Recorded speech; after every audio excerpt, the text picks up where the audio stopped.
اعوذ باللہ من الشیطان الرجیم بسم اللہ الرحمن الرحیم۔ تمام دیکھنے اور سننے والے ناظرین کو میری طرف سے السلام علیکم۔ زیادہ چائے پینے سے آپ کی جلد خراب ہوگی اور نظر کمزور ہو جائے گی۔ کھجور ہمیشہ 3 یا 7 کی تعداد میں کھائیں، یہ سنت بھی ہے اور طبی لحاظ سے ہاضمے کے لیے بہترین ہے۔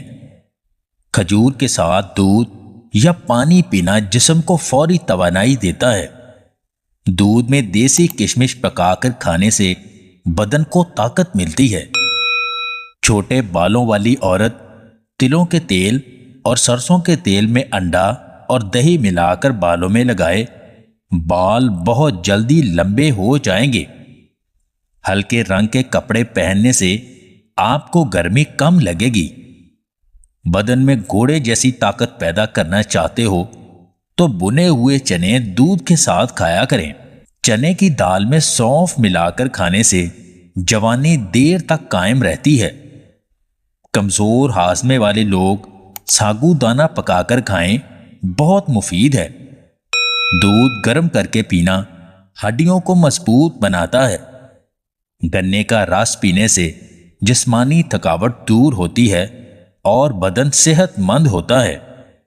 سونف والا دودھ پینے سے دماغ کو طاقت ملتی ہے اور یادداشت تیز ہوتی ہے۔ ہلدی والا دودھ پینا جسم سے زہریلے مادوں کو ختم کرتا ہے۔ صبح نہار منہ 2 کھجوریں کھانا معدہ کو مضبوط کرتا ہے۔ رات سونے سے پہلے کھجور کھانے سے دماغ کو سکون ملتا ہے اور نیند اچھی آتی ہے۔ جو لوگ اپنا وزن جلدی بڑھانا چاہتے ہیں وہ روزانہ 2 سے 3 کیلے ضرور کھایا کریں۔ جو لوگ بلڈ پریشر کے مریض ہیں ان کے لیے انار کا جوس بہت فائدہ مند ہے۔ جس چیز کو کھونے کا تمہیں ڈر ہے اسے خود کھو دو تاکہ تم ڈرنا ہی چھوڑ دو۔ اگر آپ کو ہماری یہ ویڈیو پسند آئے تو اسے لائک اور شیئر ضرور کیجیے گا، اور مزید ویڈیوز حاصل کرنے کے لیے دیسی ٹپس پوائنٹ چینل کو سبسکرائب کر لیں۔